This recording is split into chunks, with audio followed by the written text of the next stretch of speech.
Les pistonnés se transforment en Pôle emploi, mais dédié à la Formule 1, comme ce rendez-vous, celui des passionnés, celui du mercredi, avec toujours la crème de la crème, monsieur Hamza Rahmani, monsieur Brice Germain, qui sont avec nous encore une fois pour ce joli mercredi. Ça va les gars ? Bah ça va. Si vous saviez ce qui se raconte hors émission, entre les deux émissions, franchement, on se régale, mais ça va très bien, écoute. Mais c'est vrai que non, franchement, on peut écoute, pas on tout a vous dire. passé, C'est la mort du projet que tu veux. on a passé. On a passé une bonne émission avec un Brice qui était déchaîné. Meilleure émission de sa carrière. Il était en forme, il avait le smile, il balançait les infos en veux-tu, en voilà. C'était Rick Helmé quoi. C'est l'intensité. C'est l'intensité de retrouver de N'Golo Kanté. Ça va mon Brice ? Ouais. T'es bien là. C'est un bel été. Tu prépares un beau sauveur là. Je sais pas d'où ça sort. Je sais pas non plus. Non, mais je sais pas, vous trouvez différent d'habitude. Ah, je trouve bien en ce moment. Je sais pas, là, t'es en forme. Ah, y a un truc. Je sais pas si les les 30 degrés de Un Paris. truc a changé dans ta vie ? Non. Ah, les performances en piste. Ça aide. Ouais, bah quand tu te qualifies 38ème, C'est ça, ouais. c'est pas non plus dingo. Si tu veux, Pourtant, il a le sourire. Comme quoi, le sport n'influe pas forcément sur le comportement d'un humain. Certains pilotes devraient en prendre la graine. Non, mais, tu vises quelqu'un ? Non, parce qu'en fait, je me suis dit, à la fin du débrief, je me suis dit, j'ai quand même mis dans le scred 3-4 taquets à Pérez. Et je vais arrêter là. Donc, non, on va être calme là. Calme, ouais. Ok. Je déconne. Je rigole. Le mercredi, en plus, c'est toujours un peu plus énervé que le lundi. Quoique. Je sais pas. Ça dépend du sujet. Il y a des sujets qui méritent un peu plus d'agacement que d'autres. Ah, comme le débat que j'ai envie de faire sur Piastri que t'as pas envie de faire. Pas encore, oui, j'estime que c'est beaucoup trop tôt. Ouais. Le prodige doit-il prodiger ? Je vous le dis, ça va arriver. On est sur un triple header. On va avoir largement l'occasion. Tout ce qu'on n'a pas pu traiter autour de ce Grand Prix d'Espagne, ça tombe bien. Il y a un Grand Prix en Autriche ce week-end et je pense que derrière, on va dérouler. Et Silverstone, c'est ça, juste après ? Non, Ouais. attends. Oui, c'est ça, Silverstone. Autriche, Silverstone, tu regardes là. Oui, je suis bête. Ouais, merci. À chaque fois, tu mets des penses bêtes. Hongrie c'est et très bien Spa. géré. Exactement. Voilà, Et après, dodo vacances. le débat du jour. On est le Pôle emploi. On ouvre un appel à candidature parce qu'il y a un poste à pourvoir, celui de concurrencer Max Verstappen. France Travail. France Travail. Ah oui, t'as C'est raison. plus Pôle Je suis un emploi, peu c'est à France. l'ancienne. Le monde évolue, la France évolue, mon cher. Excuse-nous, C'est vrai. homme aisé qui est en CDI depuis 10 ans. On n'est pas tous dans cette situation. C'est vrai. Ça pourrait changer. Non, on n'est pas là pour parler de moi. On est là pour parler de ceux qui vont candidater, eh bien, peut-être à concurrencer, peut-être pas à concurrencer Max Verstappen à la lutte pour le titre de champion du monde, mais peut-être pour lui donner un petit peu de fil à retordre et voir qui pourrait gagner des courses aussi de cette fin de saison avec ces écarts justement resserrés. Ça, on va en parler dans quelques instants. Juste avant, les gars, moi je voulais qu'on touche un petit mot quand même, parce qu'on est une émission de sport automobile. Moi perso, j'ai eu la chance d'être aux 24 heures du Mans il y a maintenant 10 jours. C'était ma grande première à titre perso et je voulais juste vous faire un petit récap de ce qui s'était passé aux 24 heures du Mans assez rapidement. Je tiens à le préciser, c'est important parce que j'en ai croisé certains d'entre vous qui étaient très étonnés de me voir dans un habit alpine pendant une semaine. Deux CDI. Et je tiens à expliquer. Tu fais des débats Pôle emploi et t'as 2 CDI. C'est honteux, monsieur. Honteux. Je suis bientôt ministre du Travail. Peut-être Ouais, pas attention. sûr. Peut-être pas sûr. Ça Là, dépend. ça dépend. Ouais, C'est ouais. pas toi qui défendais Alpine. Non, voilà, justement. Beaucoup de gens m'ont dit, bah ouais, je comprends mieux pourquoi tu défendais Alpine. Je tiens à préciser pourquoi j'étais parti. J'étais auprès du team Alpine Team Endurance, qui est, je rappelle, un châssis Oreca avec un moteur Mecachrome, exploité par une très très belle structure qui s'appelle Signatech. J'ai pu voir un petit peu l'intérieur et l'idée de partir là-bas, c'était de commenter la course 17h sur 24. À part Bruno Van de Stick, je sais pas si voilà. T'as fini chez le médecin, non ? Ouais, j'ai fini lundi chez le médecin avec les chevilles un peu comme ça, mais ça va mieux et tout, etc. Mais bref, tout ça pour vous dire que perso, j'ai vécu une expérience folle. On avait un projet avec les pistonnés, c'était justement de faire les 24 heures. C'était les 24 heures de stream, un plateau de 24 heures pour faire vivre la course sans les images, avec Brice, avec Hamza, avec notre copain aussi Guillaume Nedelec. Malheureusement, on a un commanditaire qui s'est retiré 2 mois du lancement de cette grande épreuve, mais on va continuer à discuter et l'année prochaine, j'espère qu'on fera un gros truc du côté des 24 heures. Juste petit récap rapide, les amis. Victoire de Ferrari qui fait le back-to-back. C'était la 51 qui l'avait emporté l'année dernière.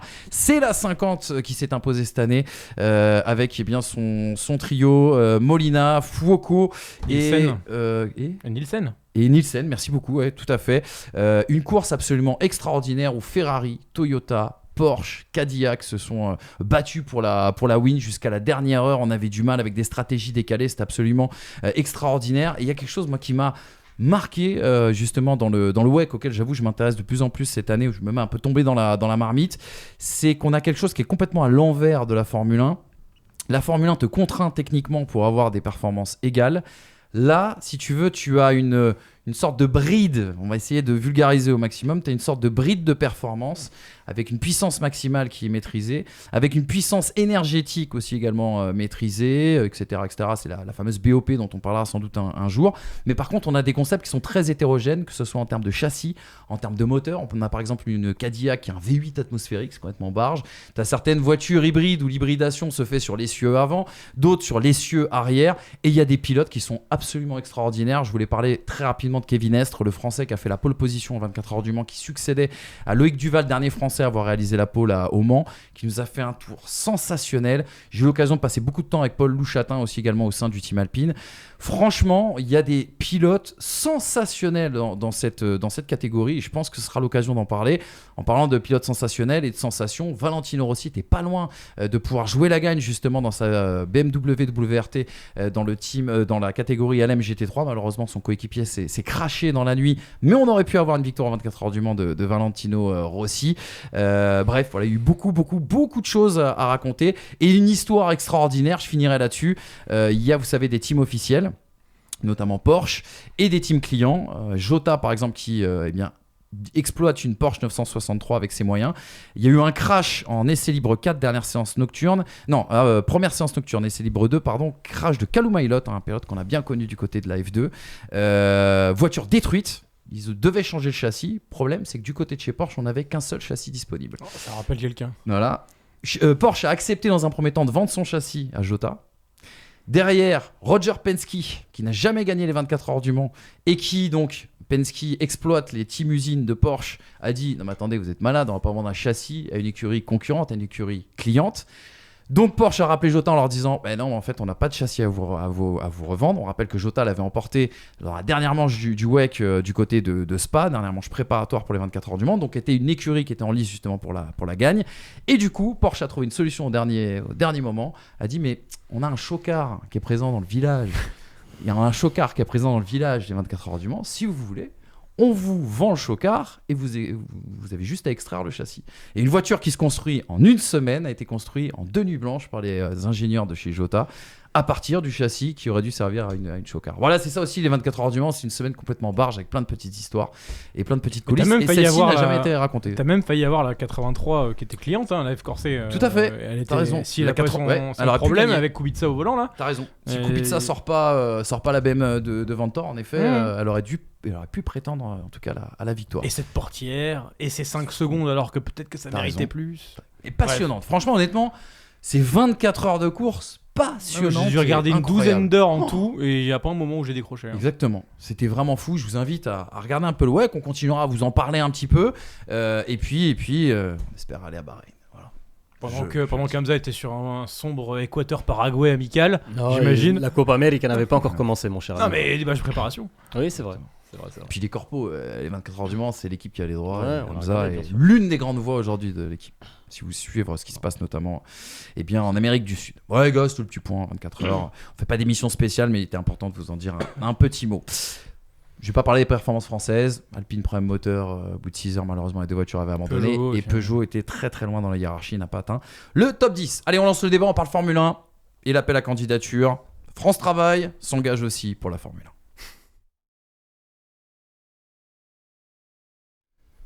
Pour lancer justement ce débat, on va commencer à vous expliquer qu'est-ce qui nous a motivés et aussi se poser quelques questions. Il y aura peut-être un petit rappel par rapport à ce qu'on a dit sur le premier enseignement du débrief, mais c'est important. Commençons avec ce tableau des écarts resserrés. On a clairement vu 4 équipes qui avaient des rythmes similaires et qui étaient dans la course à la gagne, McLaren, Red Bull, Ferrari et Mercedes. Des rythmes similaires à Barcelone qui, on le rappelle, est un circuit de test, un circuit important aussi parce qu'il y a une certaines variétés de virages et de portions qu'on va retrouver qui seront les typologies des circuits qui vont suivre pour cette saison. On a rappelé, et si vous ne l'avez pas vu dans le débrief justement de lundi, l'impressionnante maîtrise de Max Verstappen et de Red Bull, et puis Max Verstappen, on le disait un petit peu plus tôt, le Factor X, seul dans son monde. Écart resserré, nouveau vainqueur pour l'interrogation. Les gars, justement, pour ceux qui n'auraient pas vu le débrief, qui auraient eu l'erreur de rater le débrief de ce lundi, juste un petit mot pour entamer ce débat, puisqu'on cherche un successeur à Max Verstappen, sur le niveau incroyable du néerlandais et de l'écurie autrichienne qui n'a plus l'avantage qu'ils avaient l'année dernière et qui pourtant sont toujours le triptyque et le combo gagnant à la fin de ces dernières courses. Le constat que je fais depuis Imola, c'est que si tu mettais Max Verstappen dans une des autres voitures, alors je prends pas en compte, je sais, c'est pas bien, l'aspect, la voiture est faite pour Max, la Red Bull. Mais à l'heure actuelle, j'ai le sentiment que si tu mettais Max Verstappen dans une Ferrari, Max Verstappen dans une McLaren, Max Verstappen dans une Red Bull, et dernièrement Max Verstappen dans une Mercedes, j'ai pas l'impression que ça changerait les résultats de la course. Et qu'il gagnerait. C'est mon avis. Et encore une fois, j'omets ce côté... la voiture est faite pour lui, parce que au final il n'est plus le plus rapide en piste, il est le plus malin, intelligent, gestionnaire, décisif. Je pense que c'est plus ça que du pilotage pur sur certains aspects. Décisif, c'est le terme, parce qu'en qualification, à chaque fois, on a l'impression, il comme la tu met disais, plus haut que le prévu, vendredi, Red Bull n'est pas au rendez-vous pour aller chercher la pole. Et le samedi après-midi, il va chercher la pole. Il a collé 3 dixièmes à tout le monde sauf à Norris à Barcelone. Et il va chercher les petits dixièmes, les petits centièmes, les petits millièmes pour aller chercher la pole ou la deuxième place ou la troisième place. Il va falloir qu'il soit plus loin que la troisième place au départ pour qu'il y ait ça. Si on prend que le paramètre Max Verstappen. Mais s'il est 2, s'il est 3, il y a entre guillemets trop peu de monde pour lui barrer la route, à l'heure actuelle, à mon avis. Je voulais juste vous donner une... En fait, pour moi, c'est ce qui motive ce débat. C'est qu'à l'heure actuelle, certains sont peut-être pas d'accord, mais pour moi, Red Bull est dans le rang. Le Red Bull a peut-être la meilleure voiture sur certains circuits, mais aujourd'hui, Ferrari, McLaren, Red Bull et peut-être Mercedes aussi, à voir dans la durée, ont des voitures qui ont force et faiblesse, qui les amènent à des niveaux similaires. Et pourtant, donc ça c'est depuis Imola, on est d'accord. Peut-être depuis Miami, mais encore. Depuis Imola, le classement au championnat des pilotes. On omet du coup toute cette partie de domination des 5 premières courses. Max Verstappen 83, Lando Norris 67, Charles Leclerc 50, Oscar Piastri 46, George Russell 44, Lewis Hamilton 43, et je m'arrête à Carlos Sainz 33. Il y a quand même, si je dis pas de bêtises, 16 points d'avance pour Max Verstappen sur Lando Norris. C'est-à-dire que même à voiture équivalente, il a statistiquement une domination qui est pas écrasante, mais à minima présente. Il a 16 points d'avance sur des courses où il n'y a pas du tout la voiture qui justifie 16 points d'avance. D'où l'intérêt, je trouve, de ce débat, de savoir, aujourd'hui, il n'y a plus l'excuse de la voiture. C'est quoi qu'il leur manque aux gars, aux écuries aussi, à la gestion de course, etc., pour aller matcher cette domination dans le pragmatisme, en fait. Dans le pragmatisme, parce qu'à la fin, c'est Max qui gagne, et il n'a plus la meilleure voiture, on n'a plus cette excuse. Exactement. Hamza, justement, est-ce que on peut le voir, moi je trouve que là on se projette bien sûr sur l'Autriche, le Grand Prix qui nous attend, mais quand on fait le bilan un petit peu de Barcelone, on peut voir le verre à moitié vide et le verre à moitié plein. Le verre à moitié vide, ce serait de se dire justement que Red Bull est un peu plus en difficulté en termes de rythme et n'a plus l'avantage qui était le sien. Le verre à moitié plein, c'est de dire qu'ils sont encore parfaits sur l'exécution, l'optimisation des réglages, l'optimisation de la stratégie et le facteur X Max Verstappen. Maintenant, cette digue, on a l'impression qu'elle peut sauter. Est-ce que Barcelone n'est pas une dernière illusion avant justement que les concurrents reprennent la main? On rappelle que normalement le grand package Red Bull est attendu pour Silverstone, donc pas ce week-end, le week-end suivant. Ça peut, comme ça peut ne pas être le constat factuel que l'on fera dans les prochaines semaines, dans le sens où aujourd'hui, et c'est ce que je disais lundi, c'est que le processus d'apprentissage, il va falloir qu'il soit rapide et efficace chez Norris et McLaren, Leclerc et Ferrari, Sainz et Ferrari, Russell et peut-être, et Russell et Mercedes. Parce qu'effectivement, ces garçons-là doivent concéder le moins d'erreurs possible pour dominer Verstappen. En fait, aujourd'hui, de toute façon, pour battre Verstappen, tu ne dois pas commettre d'erreurs. Russell à Barcelone, l'erreur au stand. Norris, un départ moyen. Il y a toujours une petite excuse, non, pas un mauvais départ, un départ moyen. Ça venir. Ah, je le disais déjà lundi, départ moyen. En fait, et Carlos Sainz et Charles Leclerc, c'est la qualif manquée. Tu dois tout mettre bout à bout peut-être même pas du vendredi, du samedi après-midi au dimanche, là où ça compte. Brice disait décisif pour Verstappen, on s'en fout du vendredi.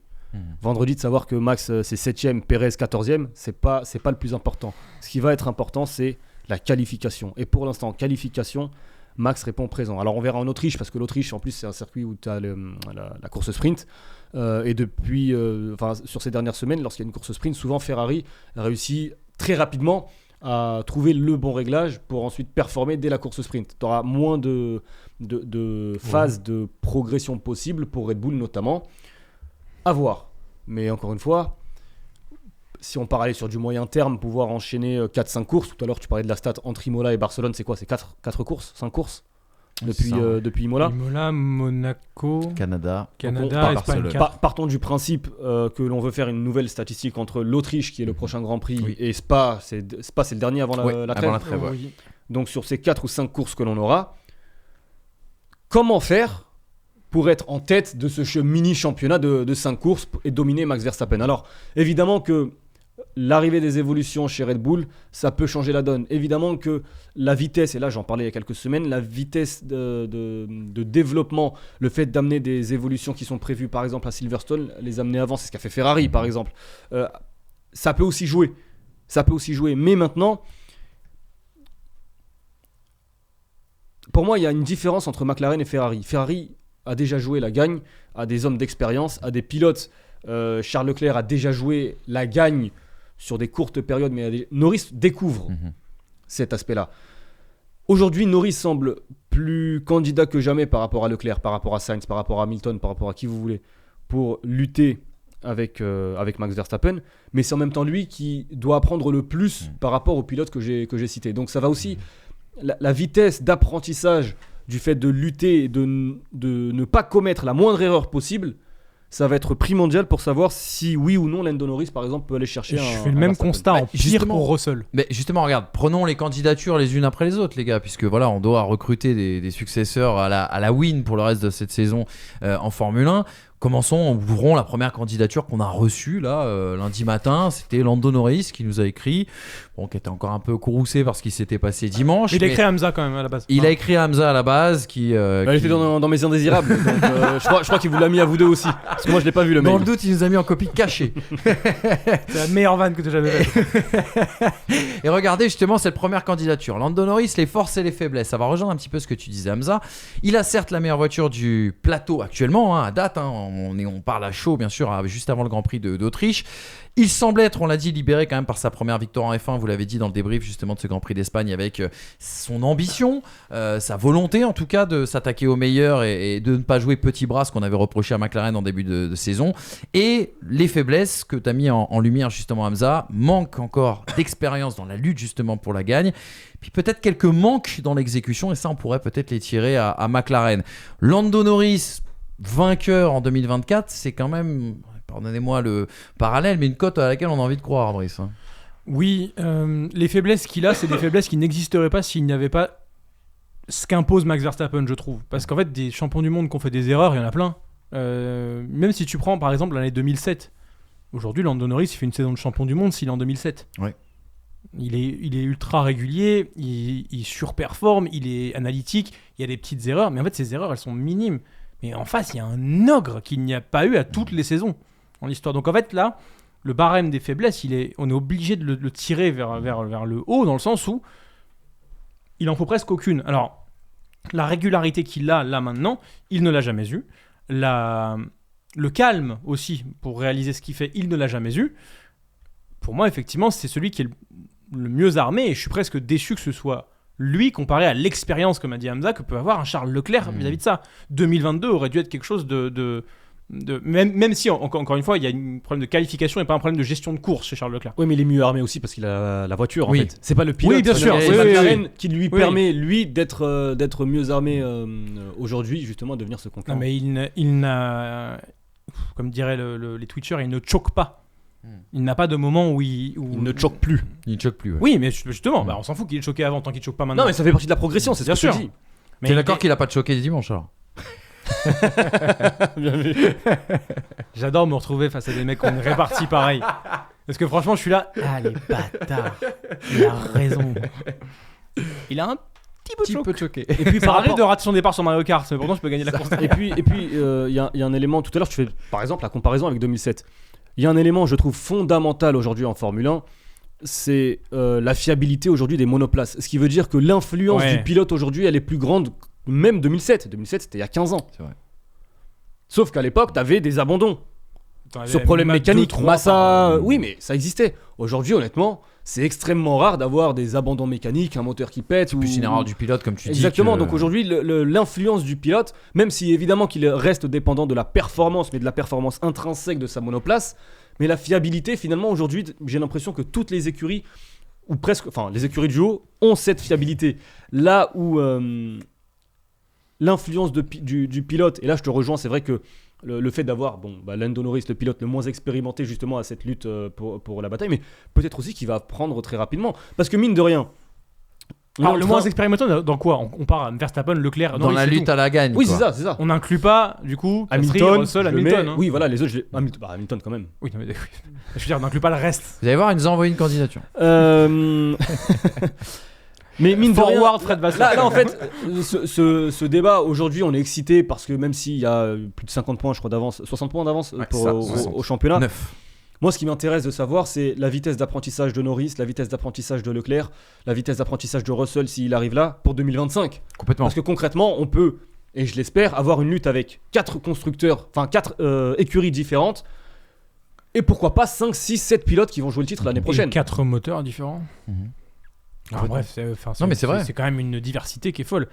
Parce que comme à chaque fois que l'on arrive en fin d'air, de toute façon... Ça se resserre. Et à partir de ce que tu viens de dire, on peut donc imaginer sur la suite de la saison, parce que là, on n'est pas en train de chercher un successeur à Max Verstappen, ou on n'est pas en train de chercher quelqu'un qui va lui disputer véritablement le titre mondial. On est d'accord là-dessus, les gars, tous les trois. parce qu'il y a C'est du plus quelqu'un parce qui peut qu'il y a du s'inviter à retard, la parce qu'il y a lutte du à la retard. gagne. C'est plus quelqu'un qui peut aller chercher des victoires dans Mais cette en deuxième fait, partie de les saison. 69 points de retard, plus ce qu'on est en train d'expliquer, montrent que sans une voiture archi dominante, aujourd'hui, il n'est pas encore battable réellement sur l'ensemble d'un championnat, Max Verstappen. C'est ça. La preuve, encore une fois, on parle de 2020. Il n'y a même pas fallu parfois... Non, 2020, 2019, je sais plus. Max Verstappen n'avait même pas besoin d'avoir la voiture dominante pour aller gagner des courses. Mhm. Donc aujourd'hui, là, les écuries, elles ont fait le job, mais pour que les pilotes eux-mêmes fassent le job d'aller chercher Max Verstappen, c'est à court terme, c'est quasiment inenvisageable à mon sens. Mhm. Tu vois, à mes yeux, la prochaine étape, là tu parles de Verstappen et de l'année 2019 ou 2020, la prochaine étape par Je sais exemple pour plus. Norris, c'est la régularité d'être derrière Verstappen lorsqu'il gagne. Mhm. Verstappen, moi j'ai la Mais on y la est. certitude aujourd'hui que sur l'ensemble d'un championnat, les courses qu'il ne gagnera pas, il terminera au moins sur le podium. On y est, Hamza. Norris, il va falloir, sur l'ensemble d'une saison, il va falloir qu'il soit ce pilote-là. Ce pilote qui, la victoire aujourd'hui est inaccessible, je termine à 2 secondes, comme je termine à 20 secondes, peu importe, il faut que la deuxième place, c'est moi qui la prenne, parce que sur l'ensemble d'un championnat, les deuxième place, je ne sais pas si on peut qualifier de point intermédiaire la deuxième Oui, place, oui. mais c'est quand même ce qui va te permettre de lutter ou non pour un championnat. Si aujourd'hui tu gagnes une course, tu fais 6 victoires, 5, 2, 5, c'est différent de faire 1, 2, 2, 2, 2, 2, 1 Mhm. pour la lutte. Pour, Et ça pour- aura- c'est ce que fait c'est ce que fait Verstappen. Et ça aura- C'est ce que fait Verstappen depuis. 1, 2. Oui, mais Et ça aura à l'époque d'autant où plus- Mercedes était dominant, c'est ce que faisait déjà Verstappen. Et ça aura d'autant plus de crédit si les écarts se resserrent et que tu as 3 sûr. ou 4 équipes qui peuvent jouer à Mais, deuxième de mais cette concurrents. crédibilité-là, on en parlait en rantaine. La fameuse stat, depuis début 2023, Sergio Perez a fait 9 fois deuxième derrière Max Verstappen. Lando Norris a fait 9 fois deuxième derrière Max Verstappen. Il a aujourd'hui cette position. La seule différence, c'est qu'il n'y a pas un concurrent comme Verstappen avait face à Bottas et Hamilton. Maintenant, il y a 6 concurrents. Donc aujourd'hui, la position de Norris et la régularité de Norris, il n'y a que Leclerc qui l'égale. Et encore, Leclerc l'égale dans les top 4. Est-ce qu'il offrira plus de mérite encore à Norris? Le fait qu'il y ait plus de concurrence, Oui, il moi, je pense parvient que à c'est- avoir cette régularité. je pense Parce que que- Verstappen à l'époque, tu avais Bottas et Hamilton. Oui. C'était plus facile à l'époque qu'aujourd'hui de se retrouver dans la situation d'un Norris, d'un Leclerc ou de n'importe quel autre prétendant qui a envie de disputer le titre. Mais du coup, ça veut bien dire que dans les prétendants, il faut qu'on juge uniquement ceux qui ont la voiture qui a le potentiel, parce que à la rigueur, Ferrari qui n'arrive pas à positionner sa monoplace en qualification au-dessus de la 5e place depuis le Canada. Est-ce que on se dit que Leclerc n'a pas les armes ? Bah justement, tiens, il nous a écrit. Alors, Charles Leclerc il nous a écrit. Il a dit qu'il fallait d'abord qu'il fasse le point avec le team avant de nous écrire. Il a fait le point avec le team. Il nous a écrit la candidature de Charles Leclerc pour cette deuxième partie de saison. Moi, j'ai mis qu'il est quand même beaucoup plus régulier que les saisons précédentes, et ça, c'est un vrai gap en tout cas, et une vraie progression pour le pilote monégasque. Ferrari qui semble être mieux structuré pour gagner, ça a été notre propos depuis le début de la saison. Et puis les faiblesses, tu l'as dit, retrouver la flamme du samedi de la qualification. Et puis un coéquipier qui peut être potentiellement un poil à gratter. Charles Leclerc.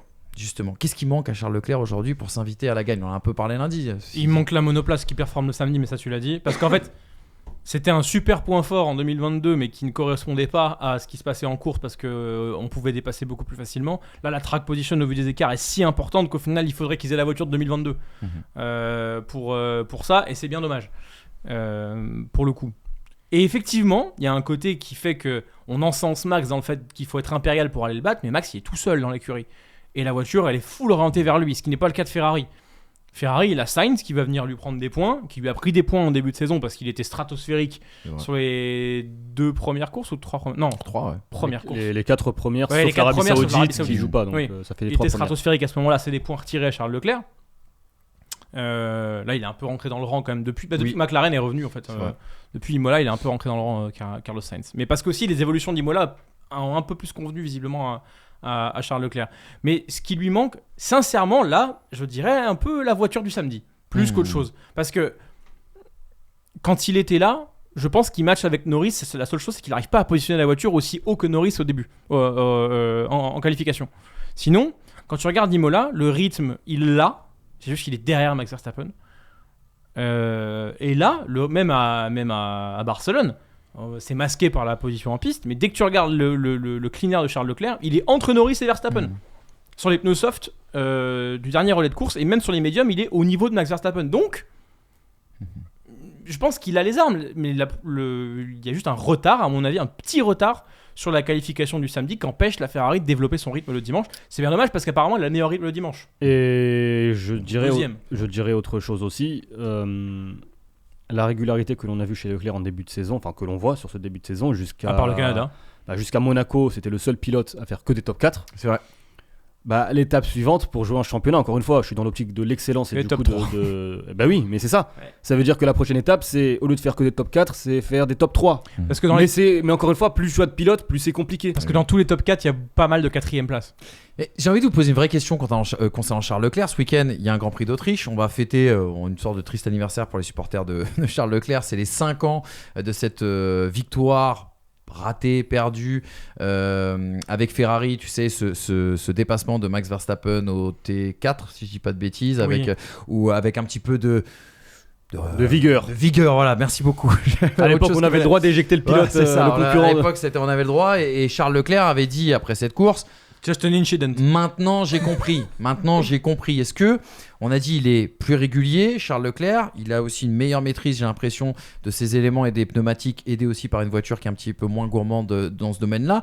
Est-ce que vous avez l'impression que dans le QI F1 et cette expérience qu'il est censé avoir justement de la course à la victoire, à la différence d'un Lando Norris, comme on l'a dit tout à l'heure, est-ce que vous avez l'impression vraiment qu'il a progressé, qu'il y a suffisamment de motifs de satisfaction pour se dire à la lutte avec un Max Verstappen, oui, à performance égale, il peut le faire. Le problème, c'est qu'on a eu peu finalement d'occasion de le voir. Charles Leclerc en tête d'un Grand Prix sur un relais hors arrêt au stand de quelqu'un. Hors Monaco. Voilà. On a eu début 2022 et on a eu une réponse qui était vraiment une réponse d'armes, à savoir que le DRS de la Red Bull et la Red Bull en vitesse de pointe le battaient, notamment à Jeddah et à Miami. Donc ça, c'était réglé. Ça a duré 4 courses, on n'a rien vu d'autre. Et après ça, Charles Leclerc, c'était une disette depuis 2019. Et là, on a retrouvé quelque chose à partir de Las Vegas. Même un peu avant, à la rigueur, le Japon, du côté de Leclerc. Donc en fait, répondre à cette question-là, on a le droit d'avoir plus vu Norris dans la lutte à la victoire que Leclerc depuis 2 ans.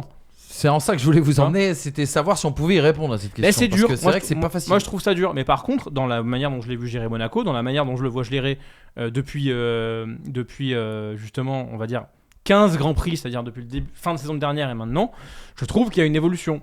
Mais encore une fois, le déclic de Monaco, il va falloir que ce soit bien qualifié le samedi pour qu'on puisse appliquer quelque chose le dimanche. Mais à partir du moment où je pense que tu es derrière Max, tu es hors la course à la victoire. Hors problème évidemment. Mais je pense que si tu te qualifies derrière Max aujourd'hui, T'es foutu. je vois pas comment tu peux aller le chercher. Parce qu'en plus de ça, au DRS, il est imprenable. Et que derrière, dans la gestion de course, il te laissera rien. Donc il faut que tu sois devant lui. Si tu Et peux, qu'en plus, tu ne lui laisses rien. bah, tu peux gagner s'il y a une voiture de sécurité qui entre au mauvais endroit, par exemple. Ça peut Ah oui, arriver. vraiment. Ça peut arriver. Non, attends. Ah, mais ça, c'est quand même de la Formule 1, ça arrive pas ce genre de choses. Mais non, C'est le pinacle du sport automobile. je Voilà. comprends Mais pas. déjà, sur les courses de Brice, ça n'arrive pas. Alors, C'est vrai. Parce qu'il n'y a pas de voiture de sécurité. Il y a un karting de sécurité. Non, il y a un quad. Et je pense que même si tu te sors, mais il y a 2 mecs qui viennent chercher le kart Ouais, et ça, fini, quoi. il y a pas de full coursiello. Autant te dire, tu ralentis un tout petit peu, tu fais un signe au commissaire, terminé, après tu rebombardes. Pour revenir sur Charles Leclerc, c'est un comparatif que j'ai envie de faire avec Lando Norris. Il va falloir que Norris ne mette pas autant de temps que Leclerc, justement sur cet aspect, plus que régularité, c'est les erreurs à des moments clés. Voilà. Leclerc, j'ai l'impression qu'il a peut-être passé cette phase, ce qui est très intéressant. Ça a mis du temps, forcément. Enfin, forcément non, mais ça a mis du temps en tout cas pour Leclerc. Mais aujourd'hui, tu te retrouves chez Ferrari avec un pilote que je peux commencer à voir comme prétendant au titre si demain tu lui apportes la monoplace capable de. Est-ce qu'avec Leclerc, on n'est pas biaisé par le fait que la monoplace pour jouer les 3 premiers, il l'a eu de façon très sporadique depuis 5 ans? Parce que Max Verstappen, il n'a pas eu la monoplace pour gagner entre 2016 et 2020. Mais la Red Bull, elle a toujours été dans la mesure de jouer la 2, 3e, 4e place. Ce qui n'est pas le cas de la Ferrari. Au 2020-2021, se qualifier en Q3, c'était déjà compliqué. Donc aussi, le nombre de courses et d'expériences de devant, Verstappen, il l'a eu plus facilement, en le sens où il a eu une voiture toujours capable de faire ça, ce qui n'a pas été le cas de Leclerc. C'est pour ça aussi qu'on se dit ça prend trop de temps chez Charles Leclerc. Mais au final, est-ce que tu apprends énormément du haut de tableau si tu n'es pas en haut de tableau pendant 2 ans? C'est pas la temporalité, la durée de ces 4, 5 ou 6 années. Moi, c'est les erreurs. Et là, je repense à ces erreurs qui semblent minimes, mais qui sont lourdes de conséquences, notamment le Castellet, mais pas seulement. Il a pu accumuler, pas aidé par son écurie à l'époque. Ça, c'est sûr voilà, que oui. c'était un autre temps. Dans la perception En aussi. tant que les moins de. Complètement. Mais fort heureusement, aujourd'hui, avec Frédéric Vasseur, ça va mieux justement sur cet aspect écurie. Et ça apporte aussi de la sérénité aux pilotes. Je suis parfaitement d'accord avec ça, mais en fait, on l'a tellement répété qu'aujourd'hui, j'essaie de voir ça sous un angle différent, et qui est l'angle de l'irrégularité des performances de la Ferrari depuis 7-8 ans, où parfois ça joue les premières places, parfois ça joue la Q3, justement, l'entrée en Q3. Est-ce que du coup aussi, c'est pas un facteur qui est compliqué à gérer, dans le sens où quand la fenêtre de tir est là, et Dieu sait qu'elle a été rare depuis 6-7 ans, il y a quand même une mise sous tension de toute l'écurie et du pilote. Faut pas se rater là. Évidemment, quand on te dit regarde pas l'éléphant, tu vas regarder quoi? L'éléphant. Voilà, il y a peut-être aussi. Après, encore une fois, je veux pas chercher des excuses. Je dis juste me dire, essayons de regarder tout le spectre. Je pense qu'il a été mis plus sous tension par le travail, la manière de bosser chez Ferrari avant l'arrivée de Vasseur, que par le manque de performance à un moment de son Oui, bien sûr. Mais encore une fois, je pense que ça joue quand on te dit c'est maintenant ou jamais. Il y a un autre pilote chez Ferrari qui a un sens politique très aiguisé et qui ne pouvait pas passer à côté justement de cette candidature. C'est Carlos Sainz. Carlos Sainz nous a envoyé sa candidature. Est-ce que vraiment, les gars, on peut voir Carlos Sainz prendre, pourquoi pas, au moins un grand prix d'ici la fin de la saison? Parce que c'est un garçon qui nous a montré, notamment à Singapour l'année dernière, qu'il était capable de grands coups d'éclat. Il a peut-être un petit peu d'inconstance, mais sur certains week-ends, il peut se montrer plus rapide que Charles Leclerc. Peut-être, d'une certaine manière, je dis ça, mais vous ne serez peut-être pas d'accord, libéré par sa non-reconduction chez Ferrari, le côté nos futurs, je n'ai rien à perdre et j'ai une voiture aujourd'hui pour jouer la gagne, je ne sais pas de quoi sera fait demain, allons-y franco. Et puis les faiblesses, est-ce qu'il est aussi rapide et régulier que les autres? J'ai mis un point d'interrogation, je n'ai pas de réponse. Et ce rôle de numéro 2 qui est souvent fait de sacrifice, quand je dis rôle de numéro 2, il n'est pas tout à fait clair, mais on a encore vu ce week-end à Barcelone qu'il a joué la stratégie de l'équipe et qu'on lui a demandé de se retirer devant Charles Leclerc. Carlos Sainz, est-ce que ça peut pas être justement le petit poil à gratter de tous ces pilotes aujourd'hui qui peuvent espérer remporter un Grand Prix? Je ne vois pas être le poil à gratter de Max Verstappen. C'est ça le débat. Il l'a Je le pourtant vois, été. Oui, à Singapour, c'est circonstanciel, t'as raison. Il est le poil à gratter Ouais. de Charles Leclerc et c'est mauvais pour Charles Non, mais Leclerc. ça peut être Mais- ça peut être le poil à gratter, excuse-moi, si Max Verstappen est défaillant d'un point de vue performance ou d'un point de vue fiabilité. C'est exactement le résumé des 2 dernières victoires de Carlos Oui. Sainz à Singapour et en Australie. Mais là, on parle sur un championnat et je pense qu'il lui manque de la régularité quand même. Et sans manquer de respect à Carlos Sainz, honnêtement, ça ne m'intéresse pas en fait. Quoi Non mais enfin, il quitte Ferrari, il va chez Ah. Williams ou chez Alpine. Donc concrètement, en Il apprendra 2025, rien pour la je me projette sur 2025, il jouera pas le titre. Donc Mais aller chercher Tu une vois. win d'ici la fin de la saison, c'est quand Oui, même bah quelque oui, chose. bien sûr. Bah, il a montré qu'il en était bien capable. Hein. Complètement. Mais en fait, t'as l'impression que. Tu te souviens, il avait fait une déclaration, je crois que c'était à l'été 2022, en disant dans mes bons jours, je suis meilleur que tout le monde. Et j'avais dit à ce moment-là, bah, il doit pas être souvent dans ses bons jours. Parce que mais on était en 2022. Tout à fait. Et en fait, bah, enfin, quand tu prends la décla avec un peu de recul, c'est terrible. Mhm. C'est-à-dire qu'il a besoin d'être dans un bon jour pour être au niveau de son baquet.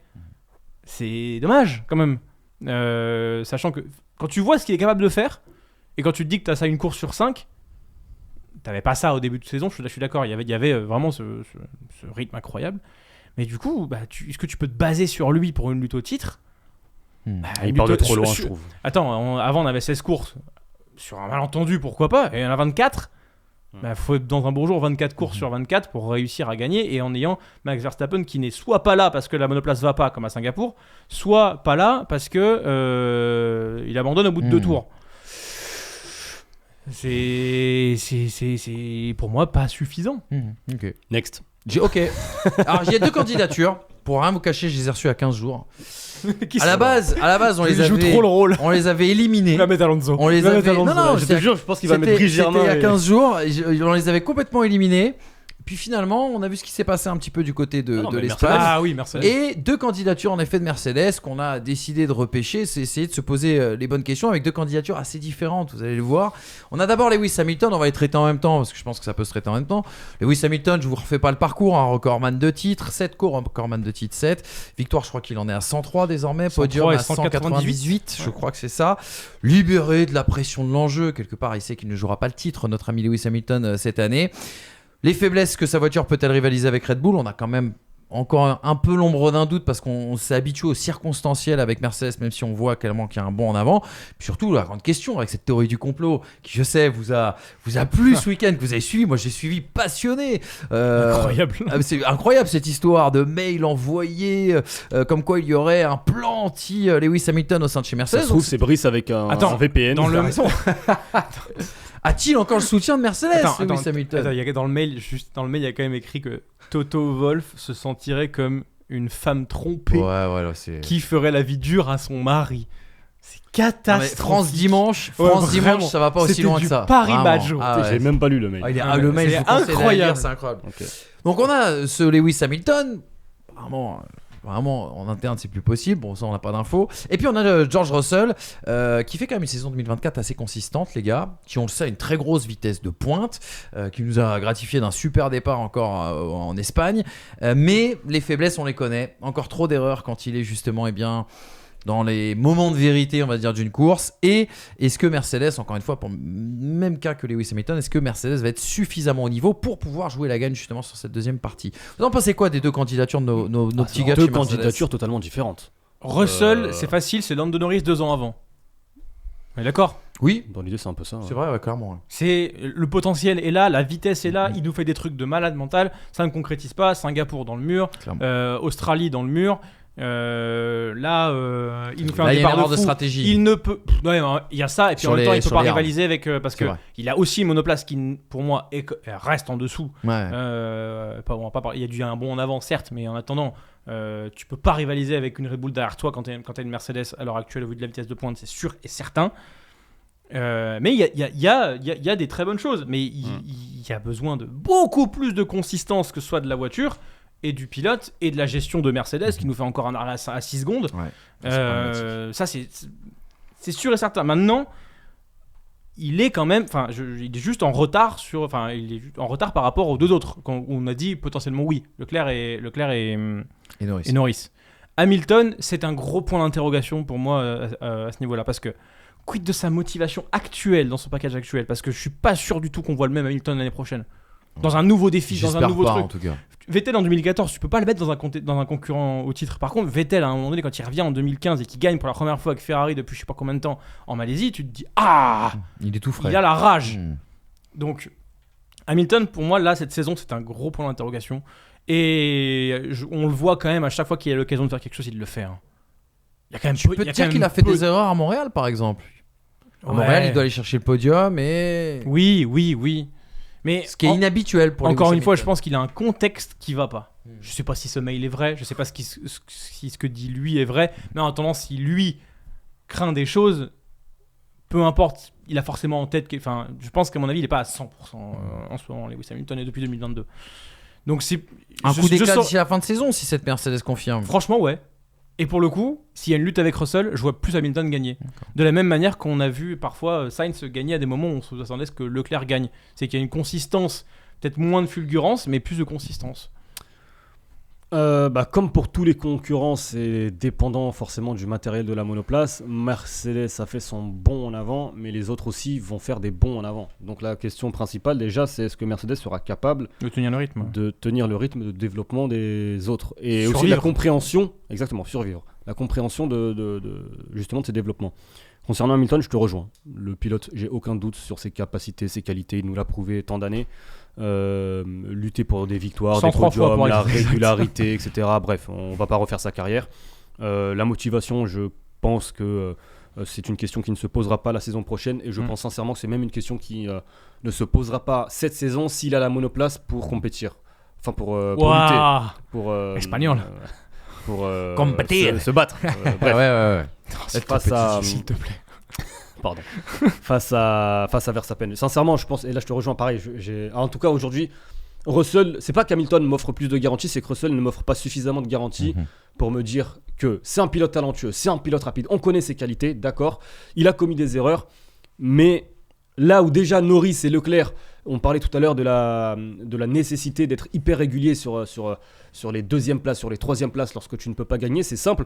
Verstappen depuis Imola 2021, 75 courses disputées, 51 victoires. Waouh! Mais combien de podiums? 75 courses disputées, 63 podiums. C'est ce qu'il va falloir pour le concurrent qui va vouloir lutter s'il n'y en a qu'un seul, face à Verstappen pour jouer le mondial. Et aujourd'hui, George Russell, effectivement, il est encore plus loin que Norris et que Leclerc, justement, sur cet aspect de régularité sur l'ensemble d'un Et championnat. sur cet aspect podium, le bas blesse pour Mercedes et pour Ferrari aussi. Hein. Parce que les podiums, l'écurie qu'on prend le plus derrière, c'est McLaren. Ouais, complètement.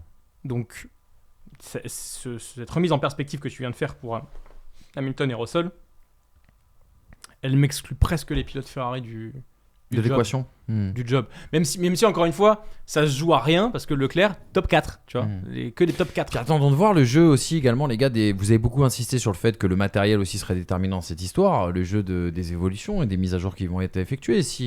Quid de savoir si la mise à jour majeure de Red Bull sera efficiente à partir de Silverstone, que va ramener Ferrari, dans quel sens va aller McLaren, et est-ce que Mercedes a d'autres choses à nous proposer? Ferrari va rien ramener, hein. Ils sont ramenés à Barcelone. Ouais, Hein. t'as raison, c'est vrai.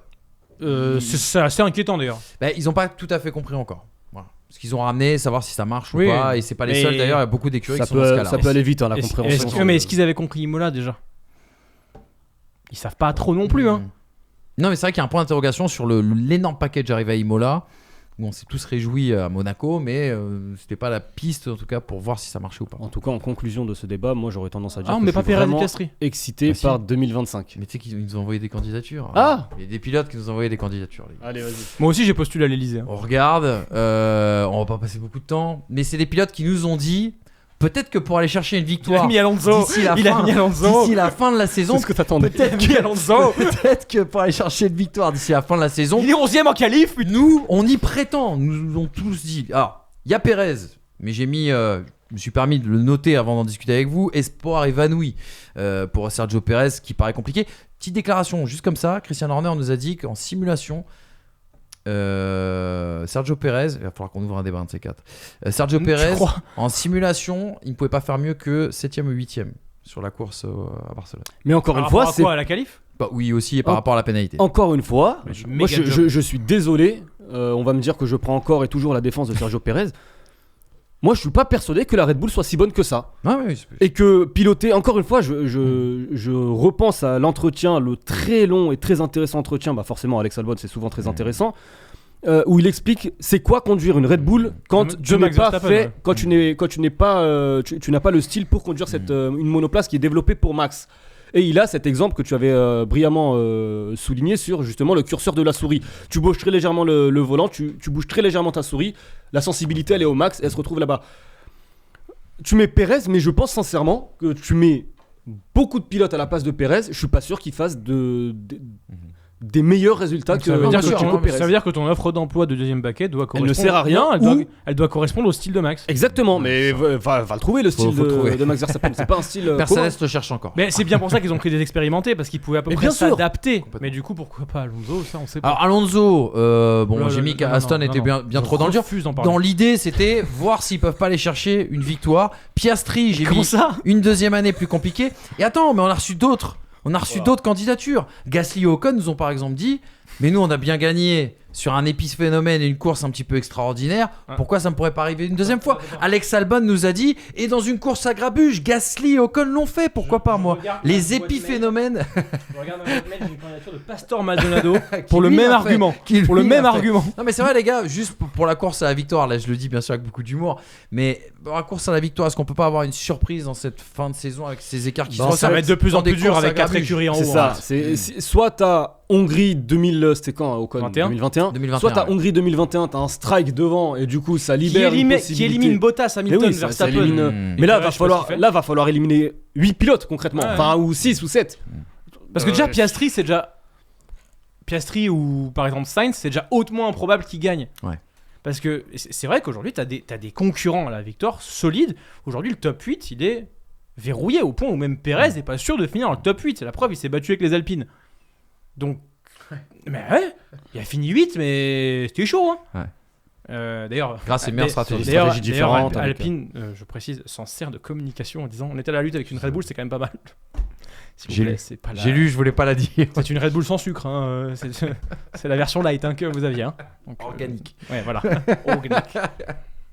À l'eau pure des Alpes. Exactement. Voilà les amis, en tout cas là c'était plus pour s'amuser sur la dernière partie, essayer de voir si justement d'autres pilotes pouvaient se mettre dans la course à la victoire, essayer de prétendre une victoire. J'ai eu d'ailleurs une info, Alonso vient nous renvoyer un mail, il a dit que la candidature était pour 2026. J'avais pas bien compris. Voilà. Mettez-moi Dorian Pain dans cette Red Bull 2 quand on y voit quelque chose. Pas mal. Ça serait pas mal. Dorian Pain qui devrait plus faire de WEC d'ailleurs. Mais bon, on vous racontera ça dans un autre épisode. Mercedes, le management de Mercedes apparemment est avec Dorian Pain. Voilà, qui devrait se concentrer sur de la monoplace. Bref, on parlera de tout ça. Peut-être qu'il faudrait mettre à la place de Kimi Antonelli. Oh, c'est vrai. Le surcoté Kimi Antonelli qui met des claques à chaque week-end au géant au Liberman alors que je loue justement au Liberman. Bref, ça c'est un autre débat. Dernière stat parce qu'elle m'a fait mourir de rire. Vous savez que Liberman est mieux classé en F1 qu'en F2?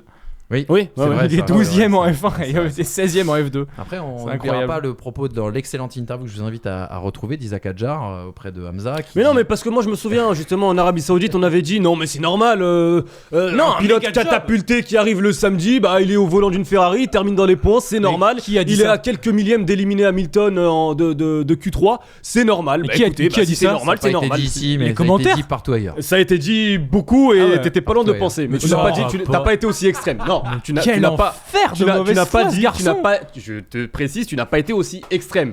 Mais j'ai beaucoup lu et entendu, et t'étais plutôt de cet avis que du mien sur le fait de performer au volant de cette Ferrari. Bref, c'est un zinzin. On reverra. C'est pour ça que j'aime cette émission. C'est pour ça que j'aime. Parce qu'on a fait Fernando Alonso à pas cher.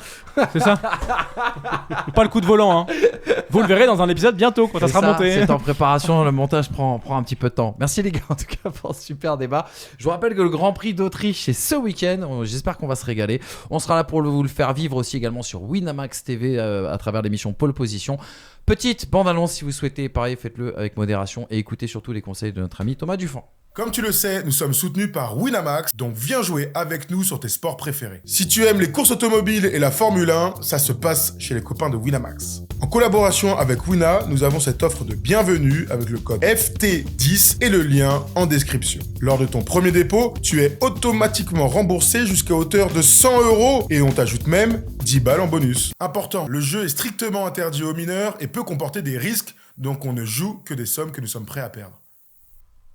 Voilà les amis, vous savez tout ce qu'il faut savoir. On vous attend ce samedi en direct sur Pole Position pour vivre tout ça avec Brice notamment. On sera là pour vous faire une belle preview. Merci à toutes et à tous d'avoir été avec nous. N'oubliez pas la fin de semaine qui vous attend. Preview Tour de France qui est déjà sorti, que vous devez aller voir pour tout savoir sur la grande boucle. Les débriefs bien sûr, équipe de France pendant cet Euro. First Team est mobilisé pour vous dire tout ce qu'il faut savoir juste après chaque match. Et puis voilà, et puis le rugby ce week-end, le top 14, le groupe est pénétrant, tout ça. Ouais, il l'a refait, c'est un peu lourd, mais allez les voir, l'équipe de Bureau Oval. À quand une émission de Cesta Punta, Polo?